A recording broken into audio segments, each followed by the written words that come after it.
자, 오늘은 141번, 141번째 파라샤 민수기 20장 10절에서 21장 9절 말씀 가지고 살펴봅시다. 전쟁에 대한 토라의 규칙들, 이런 제목이네요. 우리가 신명기를 보면서 계속 느끼는 건, 그리고 모세 오경을 우리가 이제 3년 사이클로 계속 반복해서 하면서 이제 하는 건, 정말 하나님께서는 당신의 나라를 건설하기 위해서, 세우기 위해서 세상을 시작하셨다. 창조를 시작하셨고, 구체적으로 아브라함을 부르셨고, 이스라엘을 계획하셨고, 한 나라에 대한 소망이 있는 것 같아요. 그리고 신명기로 오면서 좀 더 구체적으로 이제 우리 적용해 본다면, 하나님의 나라에 대해서 토라를 주시면서 이렇게 해라, 해라, 마라, 마라 했던 것은 쉽게 말해 이런 나라인 것 같아요. 가난한 사람이 없어야 한다. 없는 나라. 억울한 사람이 없는 나라. 그리고 우상 숭배자가 없는 나라. 또 더 정의할 수 있겠지만 그냥 쉽게 생각해 보면 하나님의 나라에는 기본적으로 우상 숭배자가 없어요. 그리고 억울한 사람이 없어요. 가난한 사람이 없어요. 그래서 이것이 우리가 추구해야 될 우리의 에, 세계관이고 가치관이고 우리의 나라에 대한 꿈이고 그런 거라. 하나님의 나라는 이렇다는 것 같아요. 그래서 그 나라를 세울 때 오늘 본문은 좀 우리가 이해하기 어려운 본문이긴 한데 전쟁을 명하고 있는데 가서 정복해라라는 거죠. 근데 정복할 때 어떤 경우는 화친을 먼저 해서 항복 선언해서 항복하면 받아주고 노예 삼고 항복하지 않으면 진멸해버려라. 그런데 사람은 다 죽이는데 나무는 살려둬라. 오늘 얼핏 보면 이상한 규칙들이에요. 한번 살펴보죠. 이스라엘이 땅에 들어가 거주민들과 전쟁을 벌일 준비를 하고 있을 때 하나님께서는 적절한 전투를 위한 법을 규정하십니다. 이것은 분명 많은 다른 문화, 즉 도덕적, 윤리적 기준에 전장에서는 보류된다는 것을 가르치는 고대와 현대의 문화적 관점과 상충됩니다. 그런데 전쟁에서도 포로 교환법이나 뭐 포로에 대한 그 제네바 협정 같은 게 있잖아요. 근데 이런 게 뿌리가 토라라는 거죠. 토라의 정신.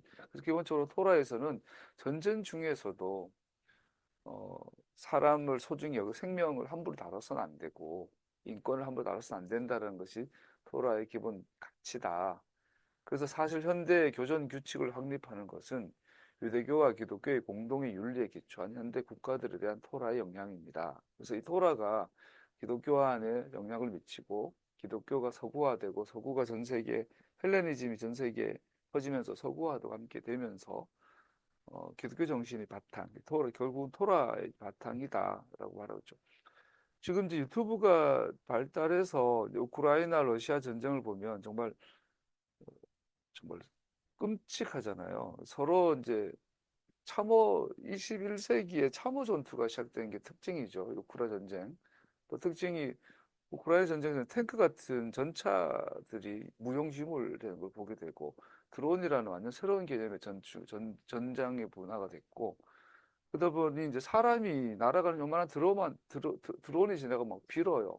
왜냐하면 드론한테는 이게 폭탄이 달려 있어요. 그래서 드론이 사람을 살리기도 하고 죽이기도 하고 또 이제 참호 전투가 이제 희한하게 시작이 됐는데 참호가 꼬불꼬불한데 서로 마주보면 총을 쏘죠.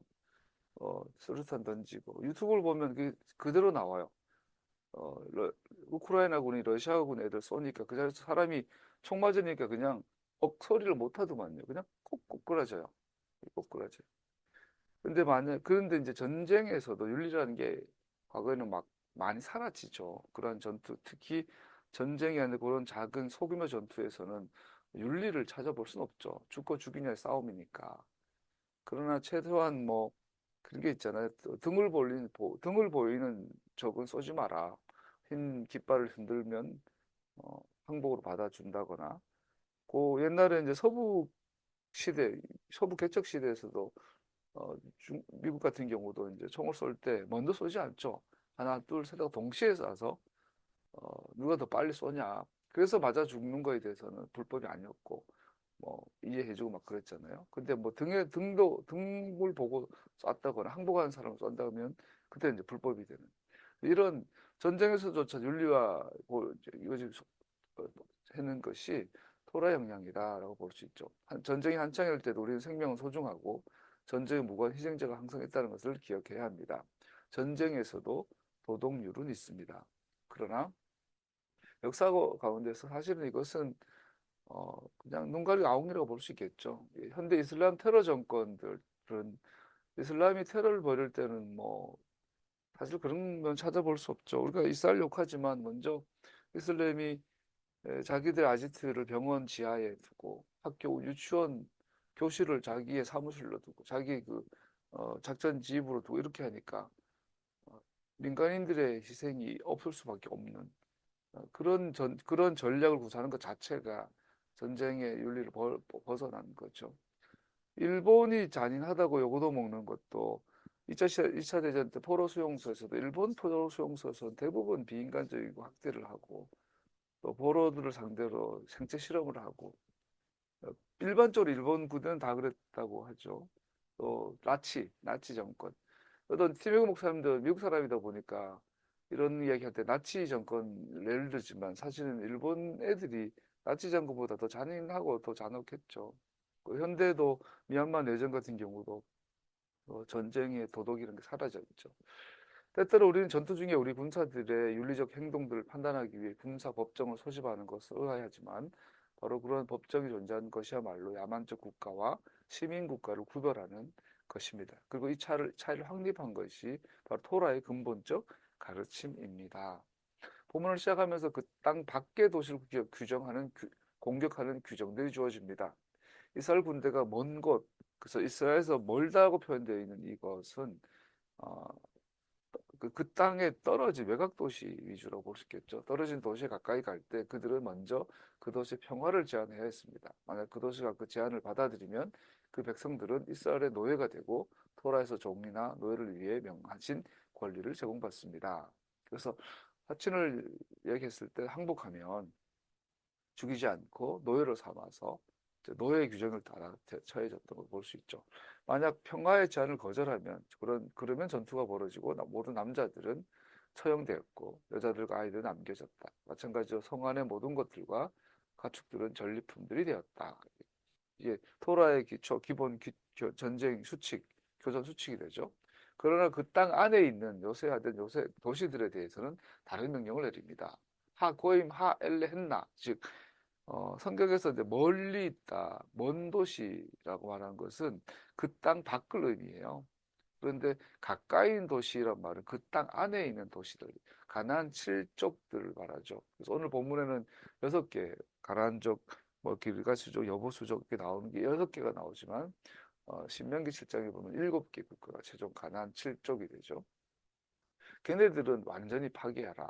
이 가나안의 도시들은 평화로운 항복을 제의받지 않고 완전히 파괴되어야 했습니다. 그리고 아무도 살아있는 채로 떠나지 못했습니다.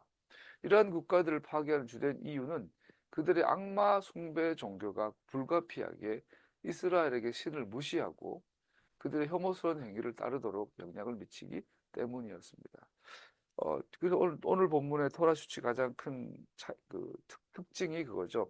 그 약속의 땅 밖에 대해서는 먼저 화친을 선포하고 항복하면 살려주고 항복하지 않으면 점령하고 그리고 그 땅 안에 있는 그 가나안의 7족속에 대해서는 무조건 진멸해라. 근데 이유가 뭐냐? 그들의 우상 숭배의 요소가 이스라엘에게 전염될까 봐 싹을 잘라고 해요. 역사는 이것이 실제임을 증명합니다. 본문은 8절 그들이 자기들의 신들을 위해 행했던 혐오스러운 일들이라고 말합니다. 그래서 성경에서 토라에서 혐오스러운 일들을 했을 때 나오는 가장 대표적인 게 자녀를 제물로 인신제사, 특별히 자기 자녀를 제물로 바쳤던 제사가 있죠. 그리고 신비주의 관습, 이제 주술적인 것들 그런 것들 말이죠. 자녀 제사, 또 신비주의 우상숭배 제사를 완벽하게 배격하기 위해서 진멸해버리는 이 원리를 보라는 거죠. 이것은 오늘 우리에게도 그대로 적용될 수 있습니다. 김건희 목사로서 김건희 윤석열의 악 영향은 우리나라를 망치고 있는 것이지만 또 교인으로서 가장 큰 악영향은 우상숭배와 주술, 신비주의 관습이죠. 이것이 우리나라의 지금 쫙 퍼지고 있는 게 보여요. 이것은 교회가 전면에 나서서 토라의 원리라면 진멸해야 되는데 오히려 교회가 묵인하고 있고 오히려 용납하고 건장하고 있는 것이라고 볼 수도 있어요.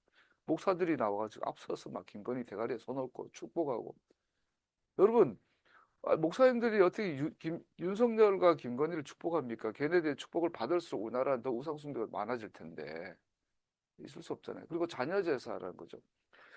자녀제사는 내가 축복받기 위해서 누군가를 죽여버리는 거잖아요.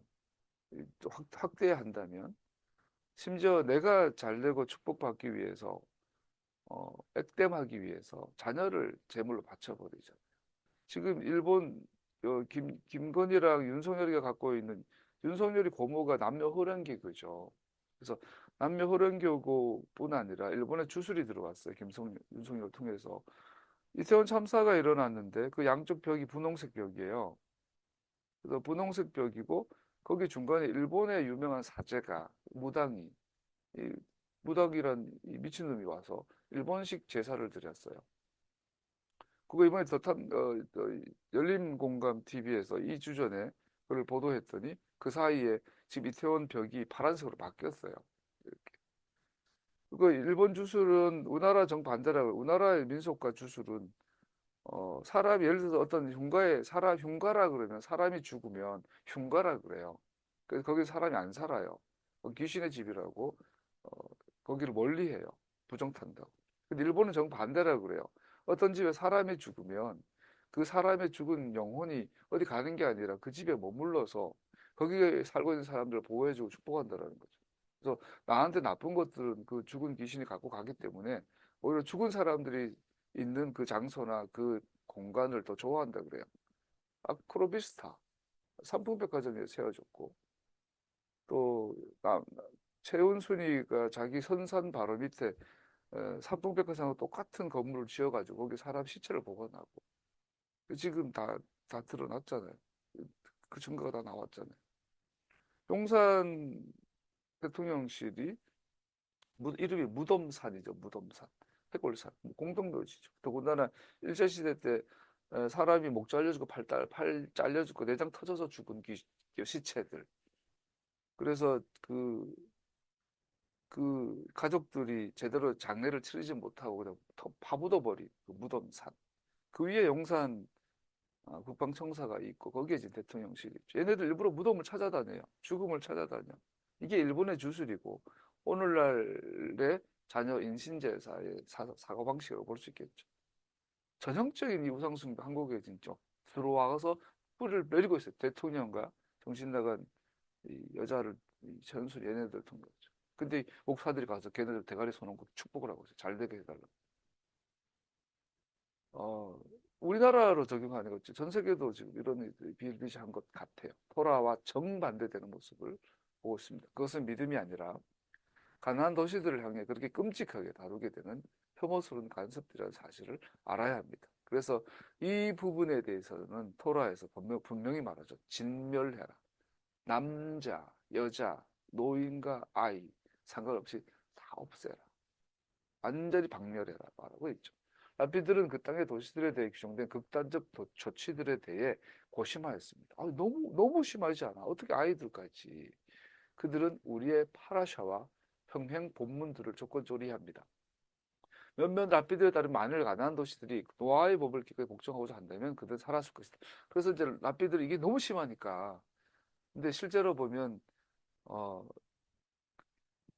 토라에서 엄격하게 말하지만 실제로 이스라엘이 그 적용할 때 되면 수많은 변수들이 있거든요. 그래서 라피들도 이것에 대해서 노아의 법을 따른다면 그들은 아마 용서받았을 것이다 이렇게 말을 해요. 그리고 노아의 법이라는 것은 간단합니다. 노아 홍수 이후에 노아를 통하여 육식으로 허용이 돼요. 육식 먹으라 그래요.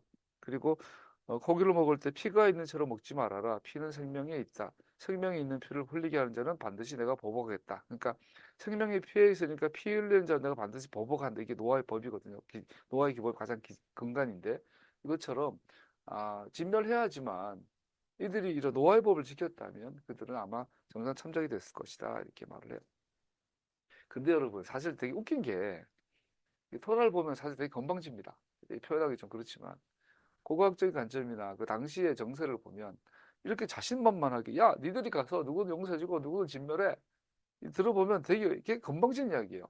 왜냐하면 그 당시에 그 이때는 청동기에서 청동기 말로 지나가면서 철기로 넘어가던 시기예요. 아직 청동기 시대예요. 그리고 성경에도 나와요. 그 심지어 사울왕 지금으로부터 400년이 지난 사울왕 시절에도 아직 청동기예요. 철기가 안 왔어요. 그래서 기껏 사울왕이나 요나단 정도가 칼로 된 검을 들었고 나머지 애들은 대부분 돌도끼예요. 돌도끼. 이 시대에 이스라엘 백성들은 구석기 시대는 아니지만 아직은 그리고 전쟁할 때 칼싸움 못해요. 왜냐하면 철기 시대가 아니기 때문에 뭐 몽둥이로 챙챙챙 한 거예요. 여호수아 군대가 하늘에서 뭐 모세가 손을 올리면 이기고 뭐 내리고 했는데 걔들 다 돌도끼로 싸운 거예요. 돌멩이 가지고 던지고 돌 던지고 망치 던지고 뭐 도끼로 싸우고 기껏해야 도끼예요. 그거 왕 정도 돼야 이제 청동검 하나. 청동검은 물러서 칼싸움 못해요. 챙챙하면 다 부러지거나 죽어버려요. 그러니까 성경에 나온 모든 전쟁은 말 그대로 원시 전쟁이에요. 돌 던지고 이제 화살촉도 돌로 만들어 쏘고 기껏해야 잘 나가봐야 이제 뭐 청동 화살촉 정도지 청동 검으로는 칼싸움 못해요. 그런 시대에 그런 시기인데다가 어 그리고 이제 여수아가 정복 전쟁할 때 거기에 이미 한 몇 년 앞서서 블레셋 애들이 들어와 있었어요. 애들은 별명이 해양민족이고 철기문화예요. 걔들은 철기 문화일 뿐 아니라 블레셋 애들은 그 정복 초창기부터 전차를 갖고 있었어요. 전차.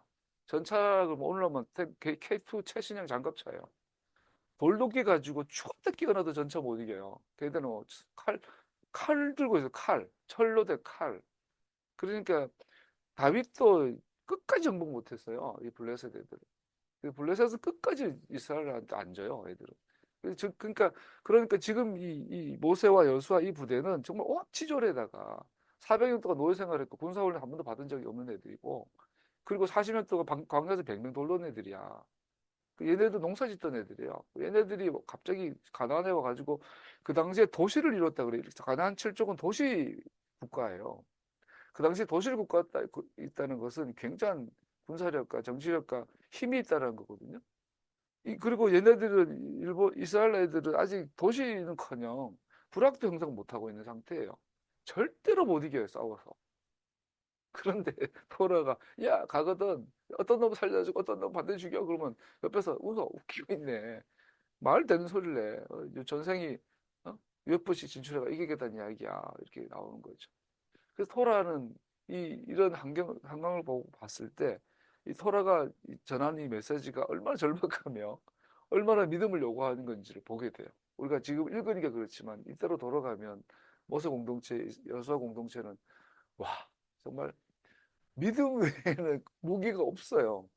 그러니까 성경에서 야 전쟁은 내가 해, 니들이 안 해. 계속 그 말을 하고 있는 거죠. 그러나 본문은 분명히 말합니다. 매우 분명하게 진멸해라. 본문에서 추출할 수 있는 분명한 의미에 반대되는 어떤 설명도 없습니다. 아니 왜? 왜 아기들까지? 왜 임산부까지? 왜 노인들까지? 그것에 대해서 설명하지 않아요. 그래서 말씀드린 성경은 굉장히 불친절합니다. 하고 싶은 말만 합니다. 그래서 우리는 성경 읽을 때 기본적으로 성경이 하는 말을 들어야 해요. 우리가 그걸 묵상하고 그러려고 하면 안 돼요. 자꾸 성경을 묵상하면 안 돼요. 성경이 하는 말을 들어야 해요. 이것이 하나님에 대해 우리 자신에 대해서 무엇을 말해주는 겁니다. 지금부터 왜 이렇게 진멸하라고 했냐에 대해서 여러 가지 의미를 살펴보면 첫 번째, 우상 숭배와 그로 말미암아 발생하는 모든 것들에 대한 하나님의 증오에 대해 매우 강력하게 진술하고 있습니다. 그러므로 우상 숭배는 당신의 백성들을 위한 하나님의 계획과 완전하게 반대되는 것이며 하나님의 선택하신 백성들이 살아야 할 삶에 대한 하나님의 의도하심을 완전히 좌절시킵니다. 즉 하나님은 우상 숭배를 극도로 증오하고 미워하신 것을 보여줍니다. 이 본문이. 그래서 우상 숭배는 100 중에 0.1도 허용하지 않는 것이 하나님의 원칙인 것을 오늘 본문을 통해서 우리는 분명히 알게 됩니다. 그래서 우리에게 우상 숭배에 관한 한 타협은 없다. 이 첫 번째 메시지입니다. 두 번째, 우상 숭배는 문화에 깊이 스며들어 있어 우상 숭배를 제거하는 유일한 방법이 그것을 완전히 버리는 것이며 어떤 접촉도 하지 않는 것이라고 결론 짓는 것은 타당해 보입니다. 왜 나무는 살려주고 동물은 살리고 사람은 그렇게 진멸합니까? 문화는 사람만의 것이니까요.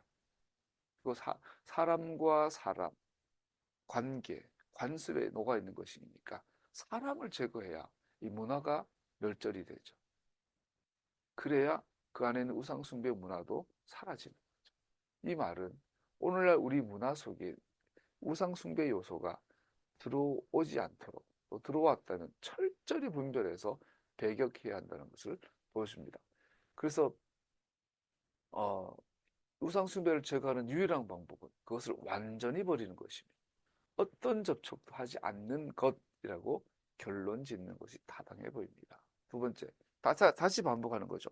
우상숭배는 철저히 용납할 수 없다. 세 번째, 하나님께서는 우리가 우리 문화에 우상의 문화가 어느 정도 허락하든지 그 정도만큼 우리는 우상숭배 자체에 굴복할 것을 알고 계십니다. 만약 우리가 우상 문화의 특정한 측면을 우리의 것으로 만들 수 있고 그것이 우리의 영혼에 영향을 미치게 않게 할 수 있다고 생각한다면 우리는 우리 자신을 우롱하는 것입니다. 이 정도는 괜찮지 않겠어요? 안 된다. 우상 숭배의 요소는 문화 안에 스며들어 문화 안에 스며든다는 말은 그라데이션이라고 볼 수 있겠어요. 어, 어제 최초로 제가 일하면서 사무실에서 망고보드라는 걸 써봤어요. 제가 많은 걸 배워요. 엑셀도 해보고 제가 태어나 처음으로 엑셀도 최근에 해보고 망고보드를 통해도 해보고 사회복지 시스템들 가서 뭐 이게 품위서 쓰는 것도 해보고 많은 걸 배우는데 어제 처음으로 이제 망고보드라는 게 있더라고요. 그걸 가지고 이제 어떤 포스터 같은 걸 디자인해서 프린트해서 요즘은 다 업무할 때 쓰더만요. 그래서 어제 처음으로 망고보드를 가지고 제가 포스터 세 개를 만들어서 우리 기증센터에다가 이제 보드에다 게시판에 게시를 했는데 하다 보니까 그라데이션이라는 이 색깔을 배경하는 바 있길래 재밌어서 해봤어요. 재밌더만요. 파란색과 뭐 녹색이 기가 막 섞여서 이렇게 나온 그라데이션. 그라데이션의 이미지를 처음으로 이제 확실히 알았어. 아, 이게 이런 걸 그라데이션이라고 하는 거구나. 경계선이 없어요. 섞여 있어요. 이게 파란 건지 보라색인지 빨간색인지 모르겠어요. 섞여 있어요. 요즘은 그게 멋이죠. 되게 세련되고 예뻐요. 그런데 우상 숭배에 있어서 그라데이션은 허용하지 않아요. 문화는 일종의 그라데이션이 섞여 있어요. 온하게 섞여서 자기 색깔 갖고 있으면서도 뭔가 섞여 있어요. 그러나 신앙의 측면에서 그라데이션 절대 허용되지 않는다. 파란 건 파란 거, 노란 건 노란 거. 물론 현실적으로 불가능하죠. 파란 거 자체가 입 섞인 거니까. 노란 거 자체가 뭐 순수색은 없잖아요. 순수색 세 가지가 있다고 하는데 걔네들 쪼개보면 순수하지는 않잖아요. 그 세상에 순수한 거, 순수 100%라는 건 존재하지 않는다고 그 생각인데 신앙의 측면은 달라요. 순수 100이어야 해요. 그래서 문화는 우상의 문화는 특별히 그라데이션 돼 있기 때문에 그것을 자체를 없애버리는 거예요. 폴더 자체를 삭제해버리는 거죠. 이 자세가 우리에게 필요하다라는 거죠. 우리나라는 대표적인 우상 국가죠. 불교 국가고 유교, 완전히 종교화된 유교 국가이고 여기다가 민속과 토템과 샤머니즘과 주술과 막 섞여 있죠. 온갖 그라데이션.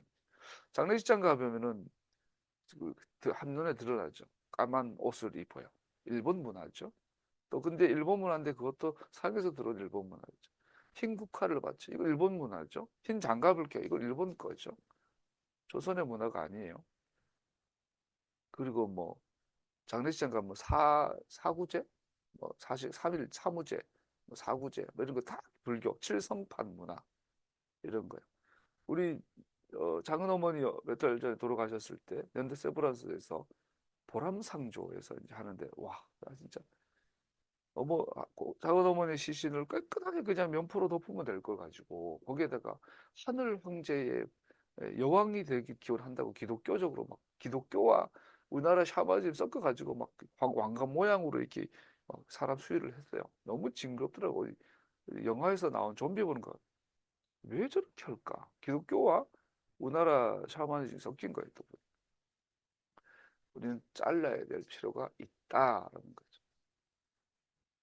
우린 이것이 어떻게 작동하는지 보기 위해 잠시 멈추고 이스라엘 역사 결과를 생각해 봅시다. 그러면 하나님께서 이 우상 문화가 섞이는 걸 극도로 싫어하시는데 이스라엘 역사에서 섞였죠. 그 결과를 보십시다. 이스라엘은 땅을 정복하면서 오늘 본문의 명령들 따르지 않고 많은 우상 나라들이 남아있게 했으며 심지어 그들과 중혼도 했습니다.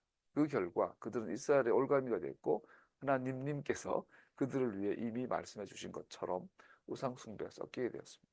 이 혼합의 결과 이스라엘은 그 땅에 대한 권리를 잃고 쫓겨나 대적들의 땅으로 추방되었습니다. 이스라엘 역사가 선명히 보여져요. 우상 숭배를 완전히 철저히 배격하지 않고 섞인 결과는 니들이 그 땅에서 쫓겨난다 라고 말하고 있죠. 그러나 본문에서 하나님의 참된 성품을 보여주는 내용이 더 있습니다. 이게 다가 아니라 더 나아가서 전쟁의 끔찍함 속에서도 주님께서는 그의 백성들을 정의를 행하며 신실하게 행동하기를 원하셨습니다. 고대 세계에서 침략군이 정복한 지역을 완전히 파괴하는 것은 흔한 일이었습니다. 이런 일들은 대개 나무들을 자르고 밭을 부수고 우물을 더럽히는 것이었습니다. 그래서 고대 전쟁에서는 전쟁에서 그 땅을 사람을 다 죽일 뿐 아니라 거기에 있는 나무들, 밭, 우물을 다 제거해 버렸다고 해요. 그 결과 침략이 지나가면 땅은 쓸모없는 땅이 되고 자연 순환에 침략이 오염이 중화되고 땅이 다시 생명을 유지할 수 있게 되는데 수세기가 걸렸습니다. 그래서 토라에서 보면 이런 고대 전쟁을 메뚜기로 표현하죠. 메뚜기가 한번 싹 쓸고 가면 그냥 그 땅은 황무지가 되어버리고 그렇게 몇십 년, 몇백 년 지나간다고 하죠. 하나님께서 이스라엘에게 명하신 것은 그 도시를 포위했을 때 열매 맺는 나무를 자르지 않는 것 같은 그런 하찮은 명령도 포함합니다. 그런데 토라에 의하면 야 나무, 우물 이런 건 놔둬라고 말하죠. 나무는 적으로 취급하지 않았습니다. 생명을 보존하라고 하나님께서 만드신 것이고 그래서 심지어 전쟁과 전투 중에라도 보호받아야 했습니다. 이것은 그 땅에 대해 하나님께서 애착을 갖고 계시기 때문입니다. 그 땅은 그의 땅이며 이스라엘은 하나님을 위해 그 땅을 돌볼 봉신으로 계획하셨기 때문입니다. 그 땅을 사랑하시고 그 땅을 이스라엘에게 주기 원하니 그 땅 위에 있는 우상만 제거하고 그 땅을 그대로 보존하기 원하신 거죠. 이 사실은 우리가 섬기고 예배하는 하나님의 또 다른 면을 얼핏 보게 합니다. 하나님께서는 물리적 실체를 당신의 크신 관심과 보호하실 가치가 있는 것으로 돌보십니다. 이 물리 세계, 이 현실 세계를 하나님께서 굉장히 소중하게 여기신다라는 거죠. 이 얼마나 대조적인가. 나무들은 보존받았지만 돌보던 사람들은 멸망당했습니다. 이를 통해 우리가 무엇을 배울 수 있는가? 나무들이 사람보다 더 소중한 것인가? 아닙니다. 우리가 배우는 것은 우상을 용납하지 않는다는 절대적 사실입니다. 나무는 사람을 위해 창조되어 사람에게 먹을 거리를 줍니다. 그러나 사람은 하나님을 위해 창조되어 하나님께 영광을 돌립니다. 오늘 전쟁에서 주는 가장 중요한 잊지 말아야 될 교훈이 이겁니다. 자연은 사람을 위해 존재하며 그래서 사람을 위해 결과를 내야 됩니다. 그래서 자연은 무죄, 원수가 아니에요. 그러나 사람은 하나님을 위해 존재하며 하나님께 영광을 돌려야 합니다. 이 명제. 이것을 떠나는 것이 우상숭배죠. 나무가 자신의 창조 목적을 이루는 한 보존될 가치가 있고 그렇게 허락하셨습니다. 그러나 사람이 창조의 목적에서 돌아서 사람이 아닌 피조물을 예배하면 하나님께서는 그들의 욕망을 꺾으시고 필연적 멸망을 주십니다. 이 부분은 생각해보면 오늘날 우리에게 정말 많이 적용되는 것 같아요. 애견 문화가 다른 나라도 그렇겠죠. 특히 우리나라는 또이 변태적으로 애견 문화가 들어와 있는 것 같죠. 프랑스도 뭐 그러다 하세요. 프랑스의 파리에는 거지들이 다 추방되는데 그 거지가 개를 한 마리 안고 있으면 추방 안 된다 그래요. 그 개를 보호해야 되니까 사람보다 개가 앞서서 이건 우상숭배의 영향입니다. 우리나라 애견 문화를 보면 내 개는 안 물어요.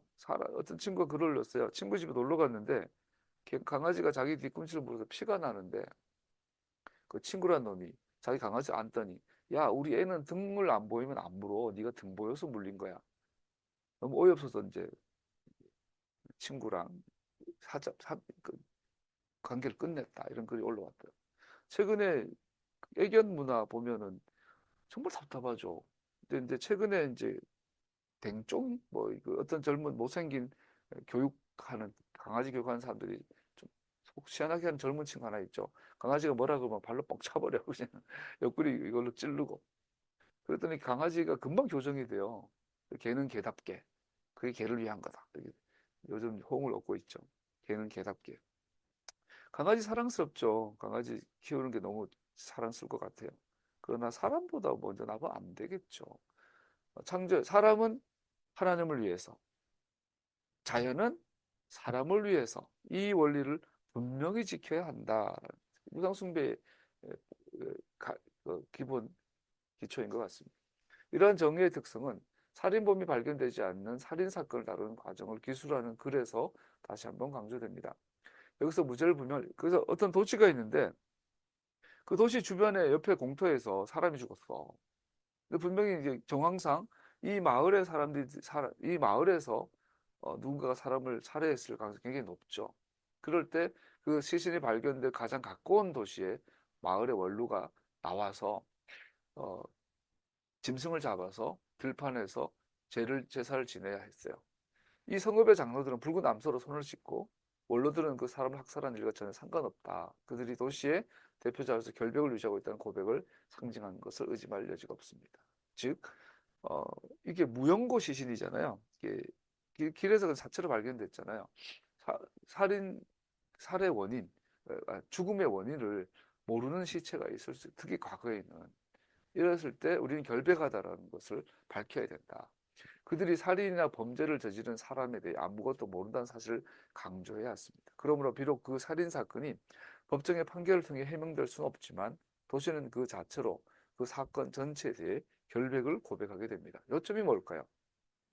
무고한 생명을 빼앗는 살인을 내버려 두어서는 안 되며 판결은 정당한 절차 없이 진행될 수 없다라는 걸 보십니다. 이게 지금으로부터 3,400년, 400년 전의 규칙입니다. 굉장히 민주주의적 원칙이죠. 무고한 생명을 빼앗는 살인을 내어버려 두서는 안 된다. 살인을 허용해서는 안 된다. 그러나 만약 살인이 벌어져서 유력한 용의자일지라도 정당한 사법 절차를 통해서 판결해야 한다. 보여주고 있는 거죠. 그러므로 사회가 살인을 용납할 만한 것이라고 본다면 그 사회는 하나님 자신이 세우신 정의의 기준을 포기한 것입니다. 그래서 한마디로 사회는 절대로 살인을 용납해서는 안 된다. 첫 번째, 처음에 제가 말씀드린 것처럼 억울한 사람이 없어야 한다. 억울한 사람이 없어야 한다. 그러한 관점에서 우리는 낙태, 무고한 어린아이를 살해하는 낙태와 낙태를 받아들일 뿐 아니라 낙태가 모든 여자들의 분명한 권리라는 것에 대해 생각해 보아야 한다. 안락사 운동에도 같은 질문을 할 수 있다. 토라는 분명히 말합니다. 사람을 죽여서는 안 된다. 낙태는 살인인가? 안락사는 살인인가? 토라의 관점에서 뭐라고 할까요? 낙태는 성경에서 분명히 살인이라고 합니다. 안락사도 분명히 살인입니다. 성경에서 말하는 죽음은 자연사뿐입니다. 나머지 모두는 살인입니다. 여기에 대해서 성경은 허용하지 않습니다. 어떤 논리를 갖다 대더라도 살인은 살인입니다. 물론 그렇습니다. 여기까지만 해야 되지. 더 이상은 우리도 몰라요. 오늘날 우리는 살인을 용납한 결과를 보고 있습니다. 생명 자체에 대한 경시, 그래서 폭력이 계속 일어나고 있습니다. 다시 한번 본문은 하나님이 누구신지에 대한 메시지이며 그리고 하나님께서 우리를 위해 계획하신 삶으로 인도하는 그의 자비의 가르침의 메시지입니다. 우상 숭배를 금지한다. 사람을 살해하는 것을 금지한다. 여호수아 4장 1절에서 15절로 넘어가 보면 오늘 본문의 동반 하프타라는 하나님께서 이스라엘의 그 땅의 거주민들에 대한 정복과 승리의 역사에 초점을 맞추고 있습니다.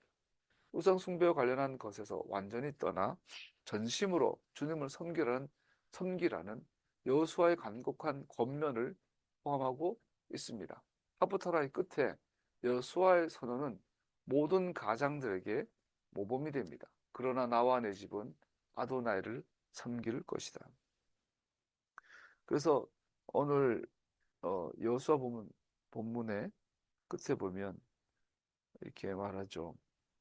주님을 섬기고 싶지 않거든 조상들이 강 저쪽의 메소포타미아에서 섬기던 신들이든지 아니면 당신들이 살고 있는 땅 아모리 사람의 신들이든지 당신들이 어떤 신들을 섬길 것인지를 오늘 선택하십시오. 나와 나의 집안은 아도나이 주님을 섬길 것입니다. 이 말이 갖는 여러 의미 중 하나가 사람은 신을 섬기지 않을 수 없다. 나는 무신론자입니다. 존재하지 않죠. 나는 무신론자란 말은 나는 기독교인이 아닙니다라는 뜻이죠. 오늘날 일반적으로 나는 무신론자예요 말은 나는 성경이 말한 하나님을 인정하지 않아라는 뜻이지 신을 믿지 않는다는 의미가 아니에요. 걔네들이 가서 타로좀 외쳐요. 귀신이 있다는 신이 있다는 거 믿는 거 아니에요. 절이 왜 생겼어요? 신이 없다고 믿는 사람은 존재하지 않아요. 존재할 수가 없어요. 왜냐면 인간이 신이기 때문에. 사람이 신이기 때문에 신이 없다고 것은 존재하지 않아요. 누구든지 신을 섬겨요. 누구든지. 그런데 나와 내 집은 아도나이를 섬기겠다라고 선언하고 있는 거죠. 제가 이제 목사하고 또 자식을 키우고 또 다음 세대를 생각하면서 인간이 참 어리석고 고집스럽긴 해요. 그 목사들이 교회에서 보면 목사 자녀들이 주로 대학교 들어가고 집을 떠나면 교회 안 다니죠. 권사 장로님 아들도 그래요. 나는 나는 예수 안 믿을래요. 나는 무신론자야. 그 말은 성경이 말한 하나 신이 싫다는 거지. 난 다른 신을 섬기겠어요. 나는 성경이 말하는 신은 싫고 난 교회 안 다닐래요. 난 우리로 말하면 난 샤bat 모임 같은 건 안 갈래요. 다른 걸 말하면 나는 성경이 말하는 신 말고 다른 하나님 섬기려는 뜻이거든요. 그러면 이왕 섬길 거 제대로 된 참 하나님을 섬겨야 되는 거 아니야? 근데 사람은 안 그렇죠. 이게 우리의 타락한 본성이죠. 세상 흔들리고 사람들은 변화해도 나는 아도나이를 섬기리. 그래서 제가 아도나이 표현한 이유는 기독교가 말하는 주님과 달라서 그래요. 주님의 사랑은 영원히 변하지 않네. 나는 아도나이를 신뢰. 믿음 흔들리고 사람들 주를 떠나도 나는 주를 섬기리. 주님의 나라는 영원히 변하지 않네. 나는 주님을 아도나이를 신뢰. 오직 믿음으로 내가 살리라. 오직 의인은 믿음으로 말미암아 살리라. 요한 1서 2장 15, 17절을 우리가 읽었습니다. 하나님께 전심으로 헌신하는 것을 강조하는데 이는 하나님의 은혜로 구속받은 우리 모두를 특징 짓는 것입니다. 요한1서 2장 15, 16, 17절은 예수 믿고 구원받은 사람들의 특징이라고 나오죠. 다시 한번 제가 읽어드리죠. 여러분은 세상에 있는 것들을 사랑하지 마십시오. 누가 세상을 사랑하면 그 사람 속에는 하늘 아버지에 대한 사랑이 없습니다. 세상에 있는 모든 것, 곧 육체의 욕망과 눈의 욕망과 세상 살림에 대한 자랑은 모두 하늘 아버지에게서 온 것이 아니라 세상에서 온 것이기 때문입니다. 이 세상도 사라지고 이 세상 욕망도 사라지지만 하나님의 뜻을 행하는 사람은 영원히 남습니다. 2박 3일 동안 지난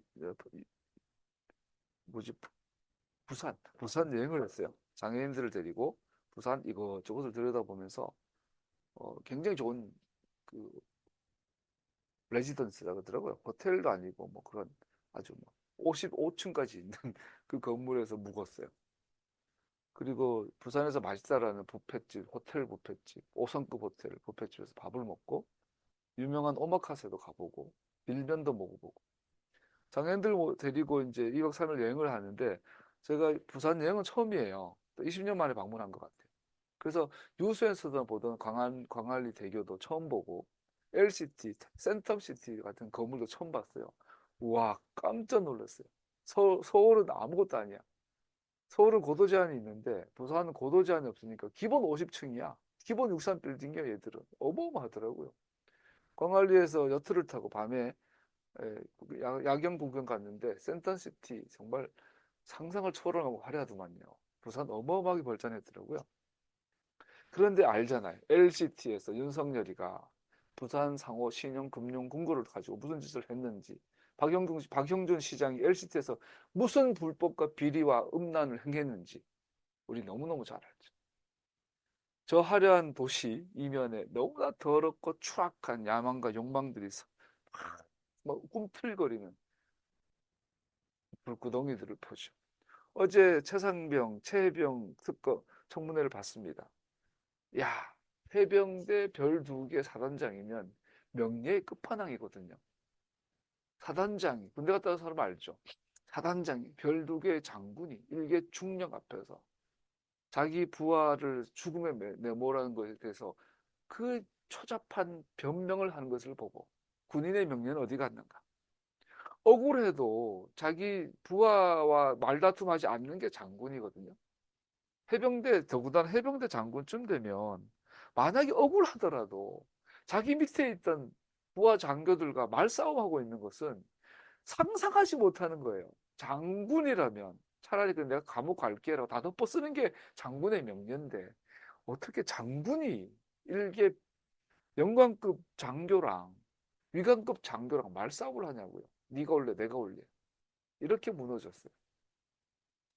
금방 읽은 것처럼 요한일서에서 말하죠. 세상에 있는 것들을 사랑하지 마십시오. 세상에 있는 모든 것은 육체의 욕망, 눈의 욕망, 세상 살림에 대한 자랑, 프라이드. 그 장군의 눈을 가려버려. 김건희의 눈이 가려져. 욕망에 가려진. 부산의 화려한 거를 보면서 와 진짜 대단하더라고요. 그 안에 맛도 있고 멋도 있고. 근데 그 안에 있는 그 추악한 인간 욕망들의 결정체 보게 됩니다.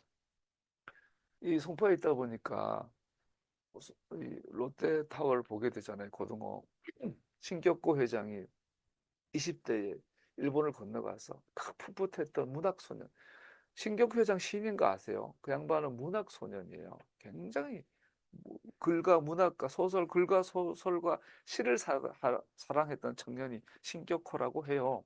그래서 그 사람이 헤르만 헤세의 그 젊은 베르테르의 품에 난 롯데를 보고 너무나 감격을 해서 눈물 흘려 지은 이름이 롯데예요. 주식회사 롯데.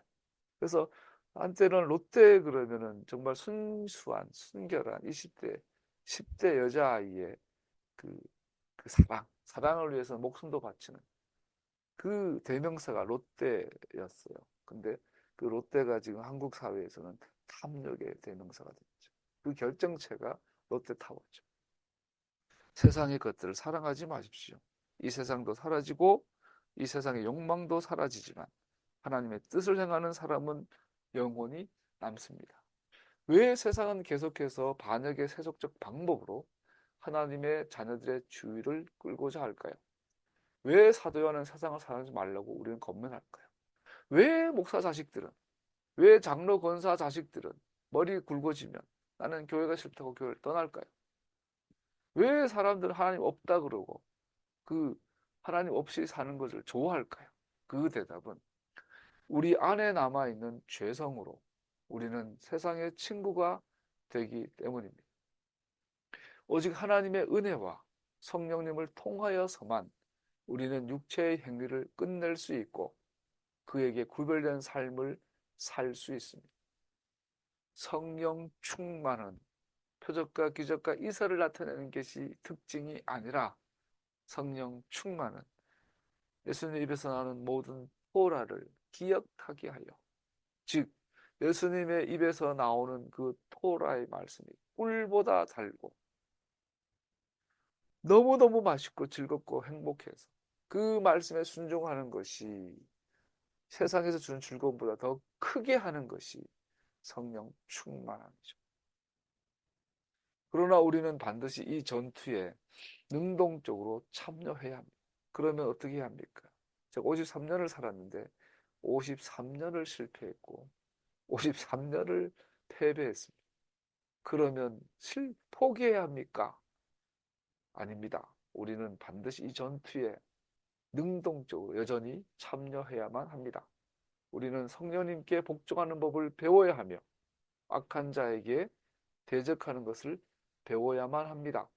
그래서 우리는 반드시 하나님께 예라고 하는 습관을 가져야 하며 불편부당하고 세속적인 열정을 부정하며 절제되고 올바르며 경건한 삶을 사는 습관을 길러야 합니다. 그러면 포기해야 합니까? 아닙니다. 우리는 끝까지 다시 싸워야 합니다. 세상과 싸워야 합니다. 세상과 싸워 이겨야 합니다. 세상의 욕망과 싸워야 합니다. 그리고 우리는 하나님께 예라고 하는 습관을 가져야 합니다. 아까 말씀드린 것처럼 성경 읽으면 제발 묵상하지 마세요.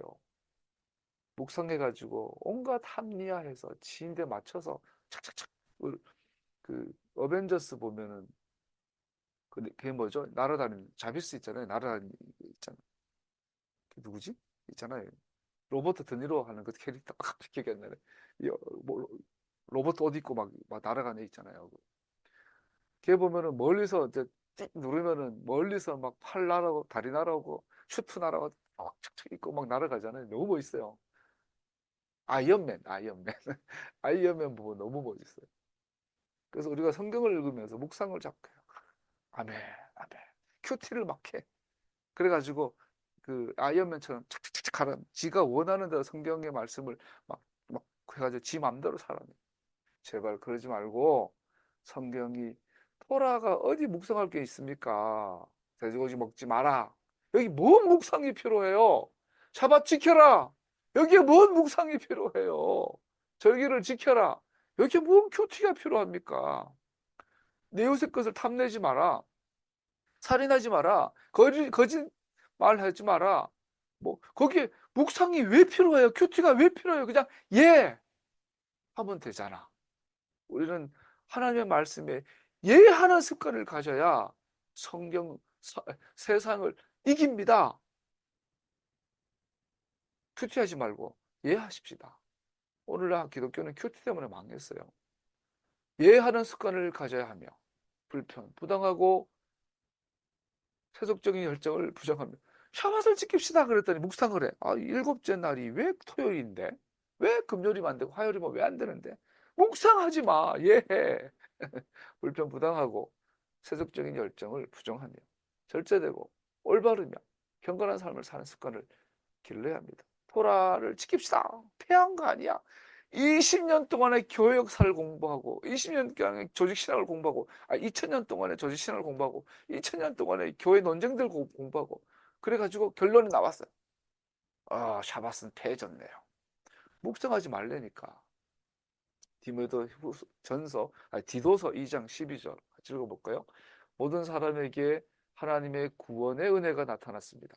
그 은혜는 우리를 교육하며 경건하지 않음과 속된 정욕을 버리고 지금 이 세상에서 신중하고 의롭고 경건하게 살게 합니다. 말씀 마무리하죠. 하나님께서 미워하시는 것에 아니오라고 말하고 하나님께서 좋아하시는 것에 네라고 하는 능력은 성령으로 거듭난 모든 사람의 특권이며 모든 죄를 용서함 받은 자들의 특권입니다. 사실 하나님께 네라고 하는 마음이 생겨나게 하는 것은 구원받은 사람이 마음으로 배우는 하나님의 사랑입니다. 하나님께서 당신의 아들 예슈아를 통해 우리를 위해 행하신 것이 무엇인지를 깨달으면 깨달을수록 그에게 복종함으로 가능한 모든 방법으로 그의 이름을 거룩하게 여김받게 하고자 하는 그를 향한 사랑이 더욱 생기게 됩니다. 우리 주 예수 하마샥 그의 은혜를 여러분은 알고 있습니다. 그는 부자이면서도 가난해졌습니다. 그래서 여러분은 가난한 사람이 되어 가난한 사람이 되었습니다. 제가 제대로 썼나? 예, 그의 은혜에 더 깊이 잠기시기를 축복합니다. 기도하겠습니다.